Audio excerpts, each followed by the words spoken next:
Namaskar hai. Welcome to Ashtamadharam. Today we are going to read chapter 11, part 3, class 7, science. यह video English medium के अंदर है। तो सबसे पहले रक्त जाता है या कह सकते हो ब्लड जाता है वेना कावा के अंदर। उसके बाद ये आपके आता है राइट एट्रियम के अंदर। वैसे अगर देखा जाए तो ब्लड एक ही कलर का दिखता है आपको डेली लाइफ के अंदर रेड का, बट ब्लड 4 कलर का होता है।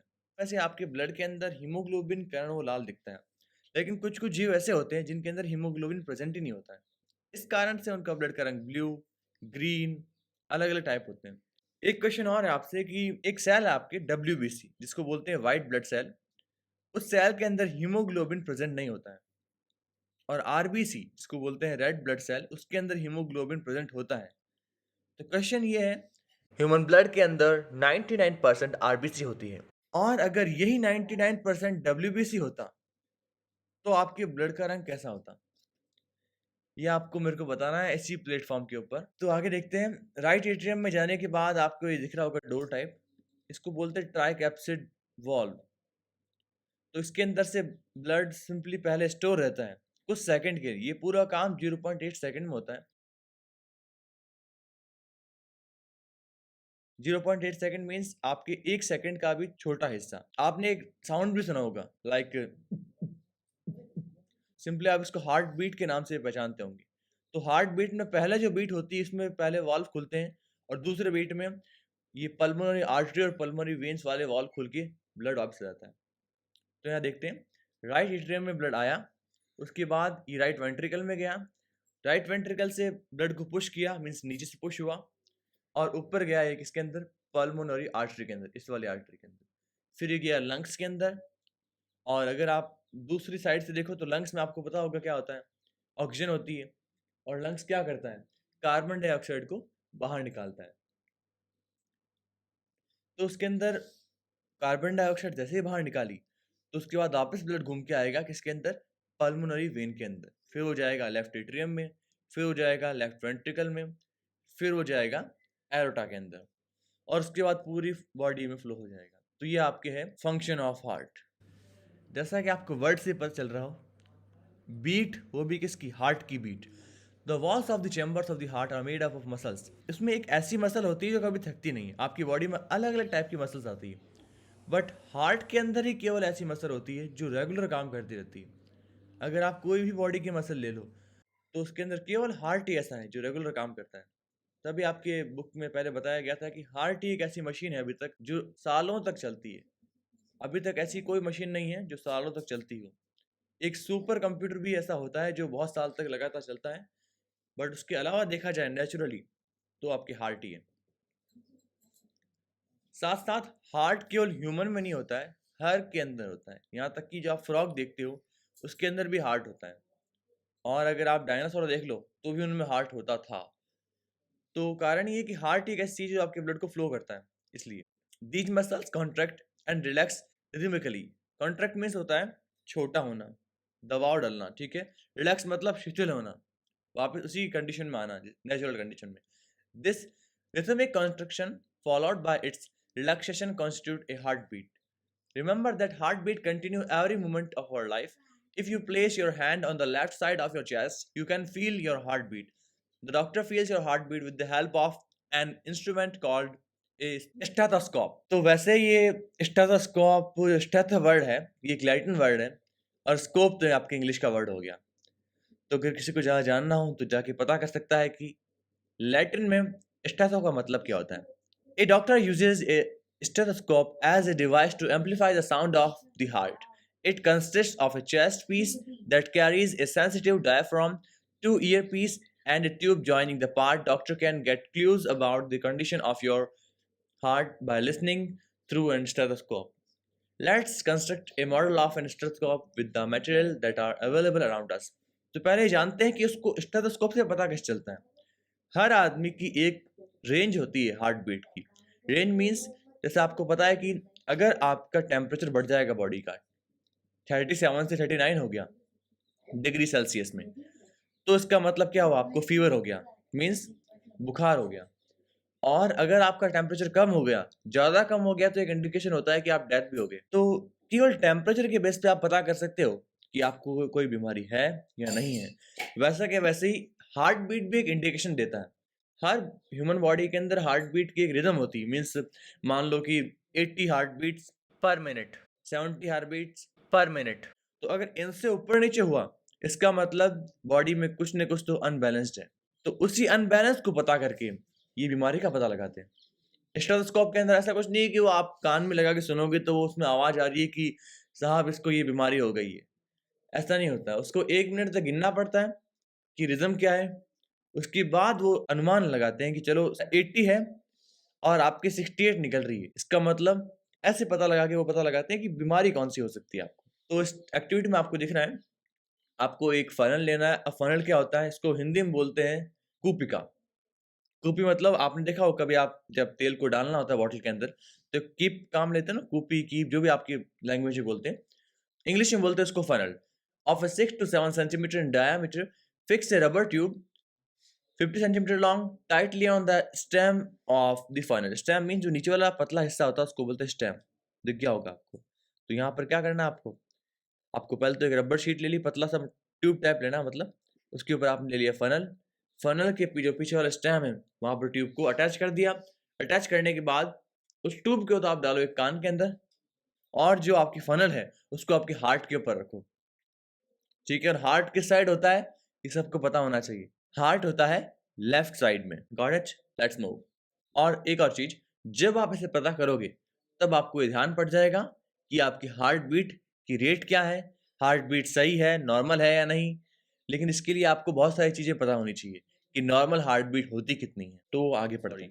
The mouth of the funnel on your chest near the heart. Now try to listen carefully. Do you hear a regular thumping sound? The sound is that of heartbeat. How many times did you hear beat in a minute? Count again after running for 4 to 5 minutes. Compare your observations. तो आप क्या करना है, जो funnel का जो mouth है वो लाना चेस्ट के ऊपर। माउथ मतलब जो ये अपर पार्ट है, ये वाला पार्ट। ठीक है? उसको चेस्ट पे रखा। जो ट्यूब का जो एंडिंग पार्ट है उसको आपने कान के अंदर। फिर आपको एक थम्पिंग साउंड लाइक दैट ऐसा सुनाई देगा। उसको आपको लगातार गिनना है कि कितने आ रहे हैं। उसके बाद गिन के और 4-5 मिनट बाद वापस गिनो कितने आ रहे हैं और आपके ऑब्जर्वेशन कंपेयर करो। अब भागोगे तो थंपिंग साउंड तेज हो जाएगा। कैसे? ऐसे हो जाएगा।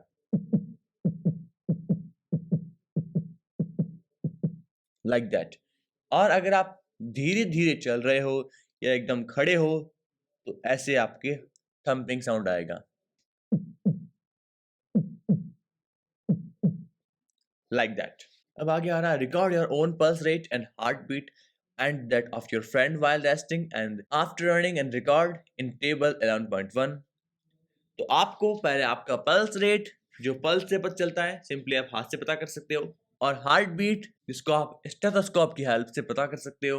दोनों को फाइंड करना है। और जब आप रेस्ट कर रहे हो, मींस एक ऑब्जर्वेशन से दूसरे ऑब्जर्वेशन के बीच में आपको 5 मिनट का रेस्ट लेना है, तो उसी रेस्टिंग टाइम में आप वो स्टेथोस्कोप अपने फ्रेंड को देकर उनको बोलिए कि आप वो कैलकुलेट कीजिए।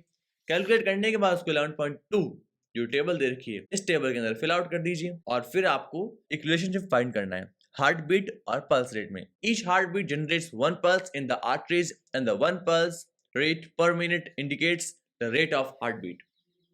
हर हार्ट बीट 1 पल्स जनरेट करती है आर्टरी के अंदर, और जो पल्स रेट होती है पर मिनट वो इंडिकेट करती है हार्ट बीट को। It means the rhythmic beat of the various chambers of the heart maintains circulation of blood and transport of substance to the different parts of the body। जो ये rhythmic beating होती है, rhythmic मतलब होता है rhythm. कोई भी अगर आपने म्यूजिक सुना होगा उसके अंदर एक रिदम होती है, राइट? वैसे के वैसे आपके हार्ट की बीट में भी एक रिदम होती है। और हार्ट करता क्या है?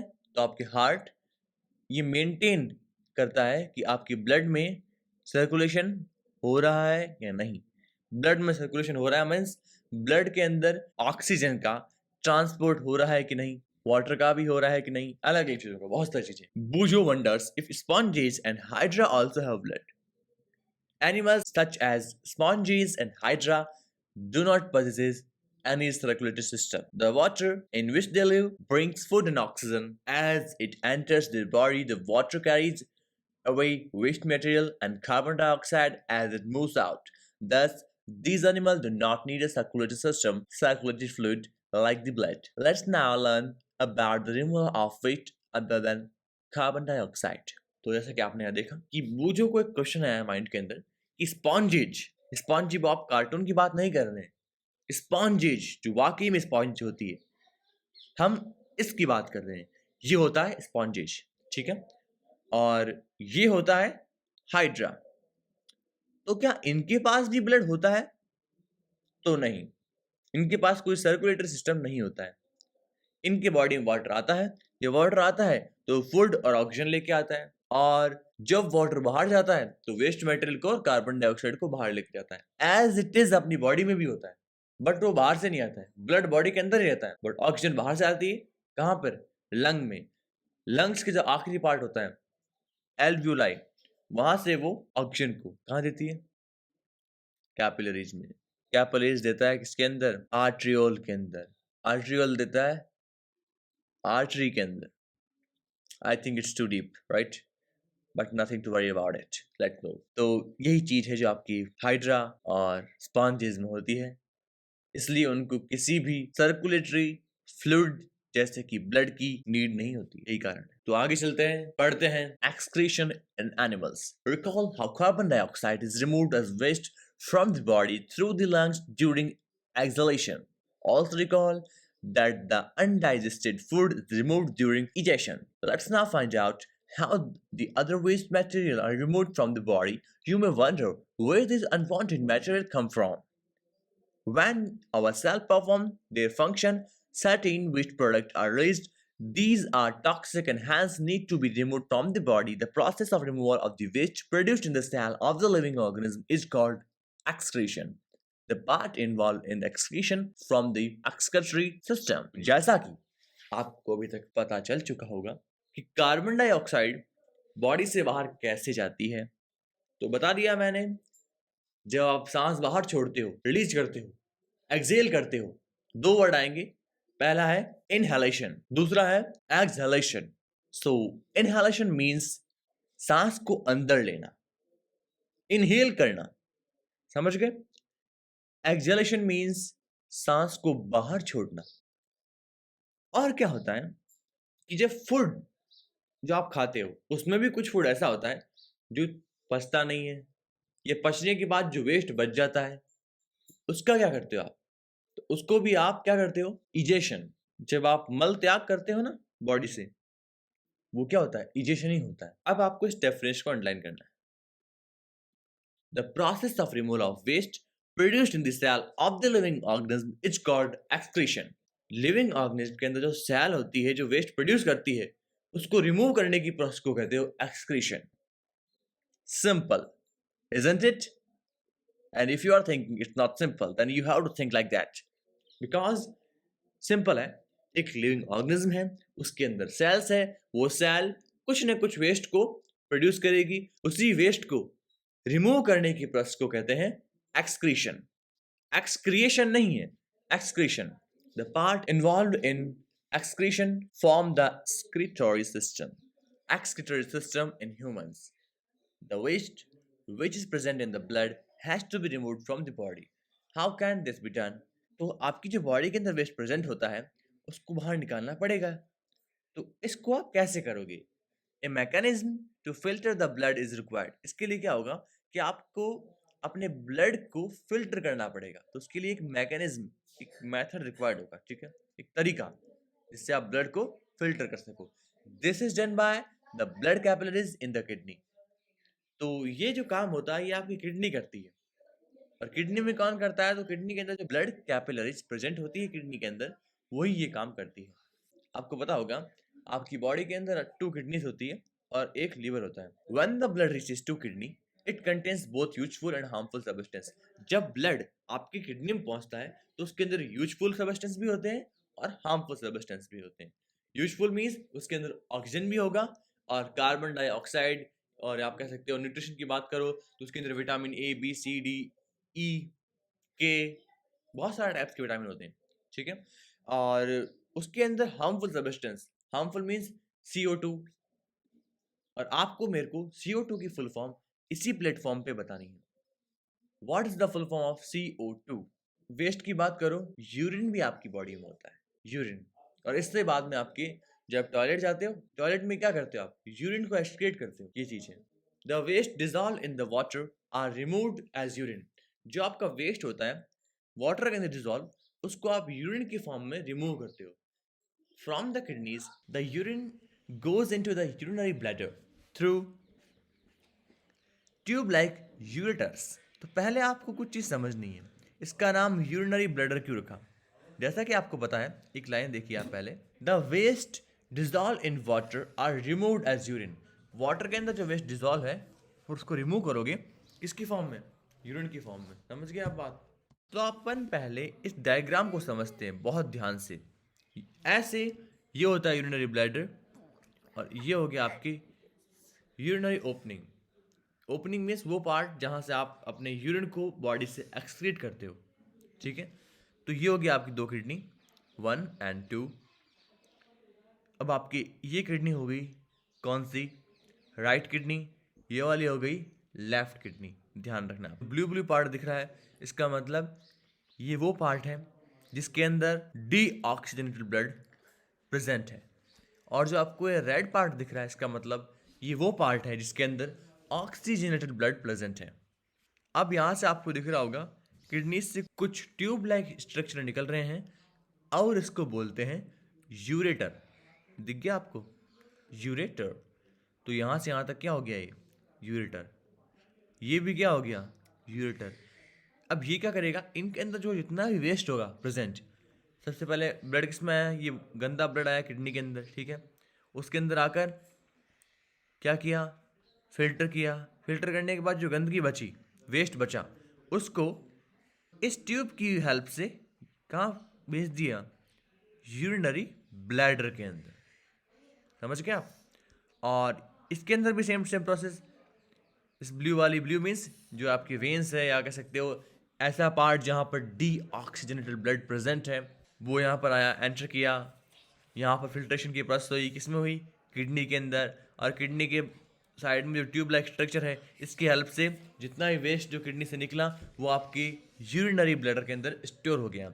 अब आपकी एक चीज़ और बताऊं, यूरिनरी ब्लैडर एक प्रकार से आपके स्टोर रूम कह सकते हो।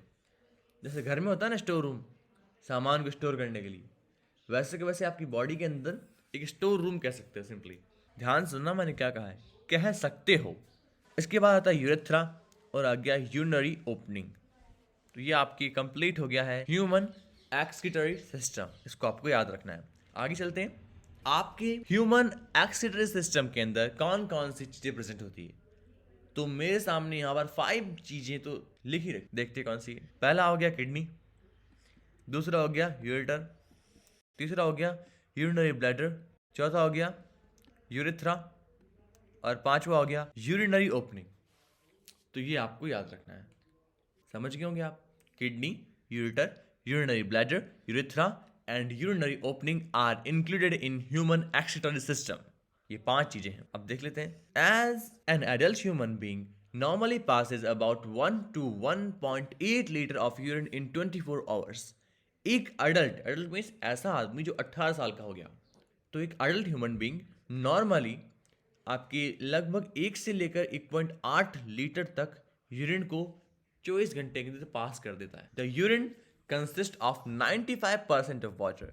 यूरिन के अंदर 95% होता है वाटर का, 2.5% urea and 2.5% other waste products. We have all experienced that we sweat on a summer or hot summer day. आप सब ने ये महसूस किया होगा कि जब भी आपके आसपास बहुत गर्मी पड़ रही होती है, और वैसे तो आपको पता ही है आप रहते हो रेगिस्तान के अंदर, मीन्स राजस्थान के अंदर, तो गर्मी पड़ना तो स्वाभाविक है। तो ऐसा दिन गर्मियों में जो बहुत ज़्यादा गर्म हो, तो आपको पसीना आता है। ओके, ये स्वीट नहीं होता है, स्वेट होता है, याद रखना। तो अब स्वेट के अंदर होता क्या है? Sweat contains water and salt. जो पसीने निकलते हैं आपके बॉडी से, उसमें पानी होता है और नमक होता है। Bujo have seen that sometime in summer white patches are formed on our clothes, especially in area like underarm. These marks are left by salt present in the sweat. वो जो ये कह रहा है कि गर्मियों के अंदर कभी कभार white patches फॉर्म हो जाते हैं अपने कपड़ों के ऊपर, और स्पेशली अंडर आर्म के एरिया के अंदर। तो उसका कारण क्या है? कारण यह है कि वहाँ पर पसीना बहुत ज़्यादा निकला, तो वो जो वाटर तो आपकी हो सकता है इवेपोरेट हो गया हो, बट जो सॉल्ट है वो इवेपोरेट नहीं हुआ। सॉल्ट वहाँ जाके प्रेजेंट है, वहाँ पर सॉल्ट प्रेजेंट है, इस कारण से उसने कुछ मार्क्स छोड़े। अगर आपको पता है सॉल्ट कैसा होता है, वाइट वाइट, राइट, इसलिए जो मार्क्स है वो वाइट दिखाई दे रहे हैं। Does sweat serve any other function? तो क्या स्वेट का कोई दूसरा काम भी होता है? We know that the water kept in an earthen pot means matka is cooler. This is because the water evaporates from the pores of the pot which causes cooling. तो स्वेट का काम क्या है?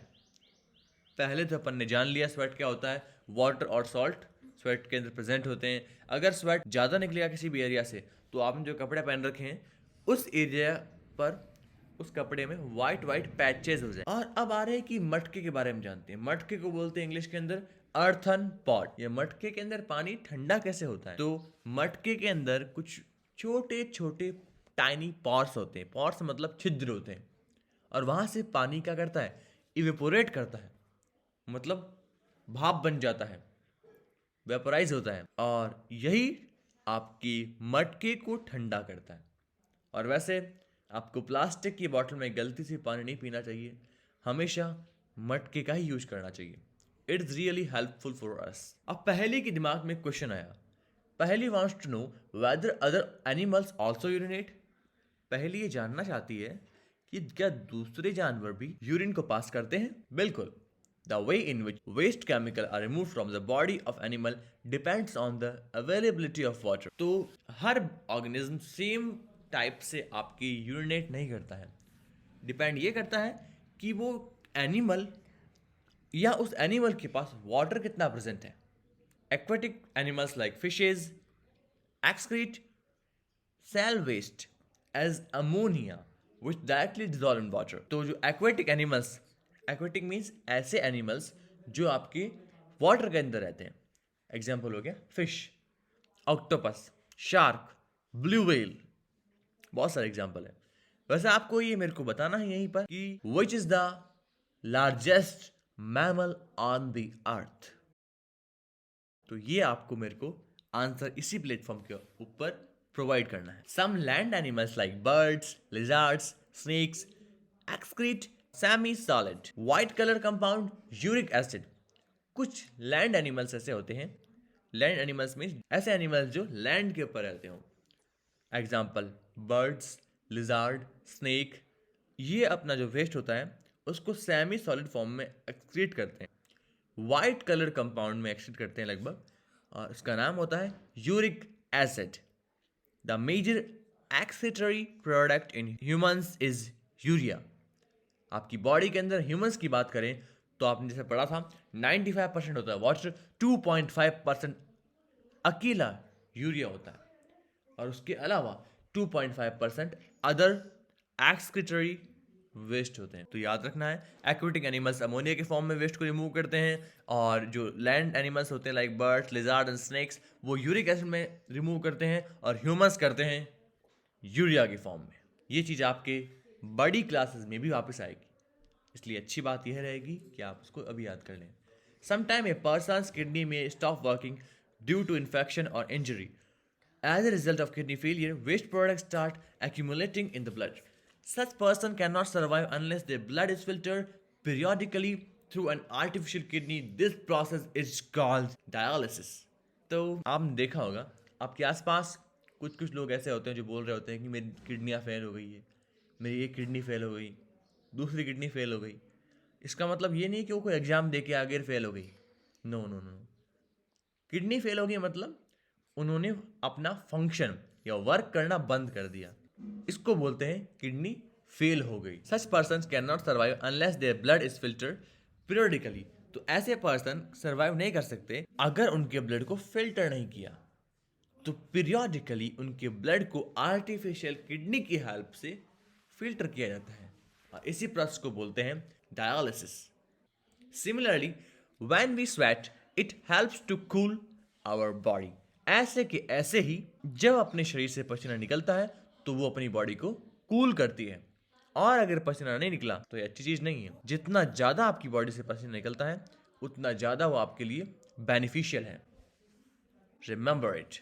Transport of substances in plants हम कल पढ़ेंगे। तब तक के लिए जय हिंद, जय भारत।